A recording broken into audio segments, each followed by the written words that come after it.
Good evening, my name is Robert Mwangi. We'll be looking at this question critically, and welcome to Insight. The government has confirmed that some of the terrorists at Westgate Mall were foreigners. As such, puzzled Kenyans deserve to know the answer to the following question among other questions. When did they gain entry to the country? I asked this question because a few weeks before this attack, immigration area at JKIA had gone up in flames in suspect circumstances.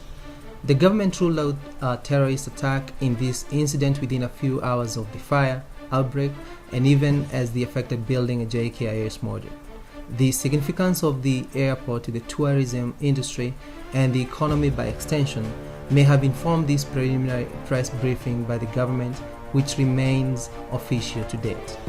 I say preliminary because most of the efforts in the early hours of the incident were focused on putting out the fire, which of course was done using buckets, but I digress.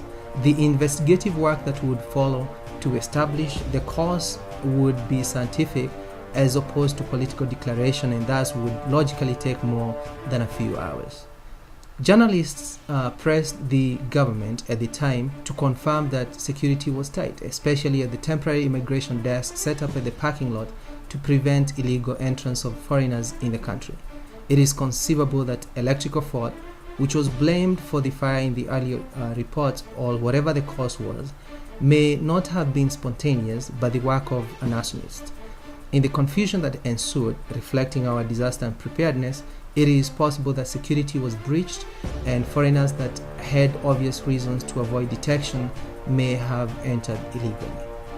The terrorists at the Westgate Mall may have been facilitated in the country by the fire at JKIA. This needs to be looked at a second time to rule out this possibility and to prevent future attacks.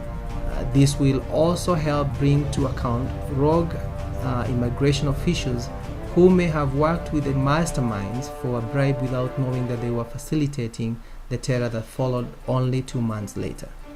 Other employees who had access to the place where the fire is said to have started need to be investigated further, as may have been part of the network the masterminds may have utilized to achieve their evil plans. The truth unearthed from these investigations must be made public, especially if a connection is established between these two unfortunate events. This will help Kenyans who may be used by terrorists in the future to think twice about their corrupt deals and instead choose to do the right thing. Report such deals to the relevant authorities. I will now turn to the day of attack. Among the posted photos that were taken on that day, one photo of uniformed rescue workers carrying what CNN called a deceased victim got me thinking. Is it possible some of the attackers may have exited the mall masquerading as first aid workers and taking off using ambulances. All the ambulances, especially on the first day of the attack, and the first aid workers appearing on the photos need to be investigated. This will ascertain that indeed they worked for the ambulance companies, and that the ambulances seen on the site on that day were not part of the escape strategy. The Daily Nation reported that the terrorists are mocking Kenya on social media, saying that it will take several months before security agencies get to know what really happened on that day. It is obvious that Westgate Mall was chosen because it was bound to attract international media, given that most foreigners shop here and the fact that it is owned by Israelis, as it is widely reported. Predictably, on publicity, the terrorists got what they were looking for. This would explain why the terrorists would sustain an attack for 4 days, just like in the recent Mumbai attacks, as their evil acts and propaganda will be broadcasted worldwide.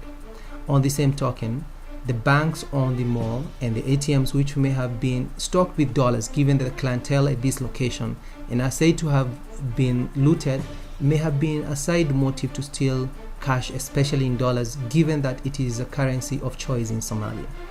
Let's remember that terrorists are strangled financially given international effort and the newly established law in Kenya that require banks to report cash deposits exceeding a certain amount may have made it hard to finance their operations. In short, It is possible that the fire JKIA was set on purpose to facilitate the terrorists in the country to carry out attacks in an Israel-owned building as a direct aggression towards Israel and to attract international media for worldwide publicity, given the building was frequented by foreigners, and to finally steal cash and valuables to finance future attacks. This, in addition to the stated motive of attacking Kenya's economy, which is highly dependent on tourism.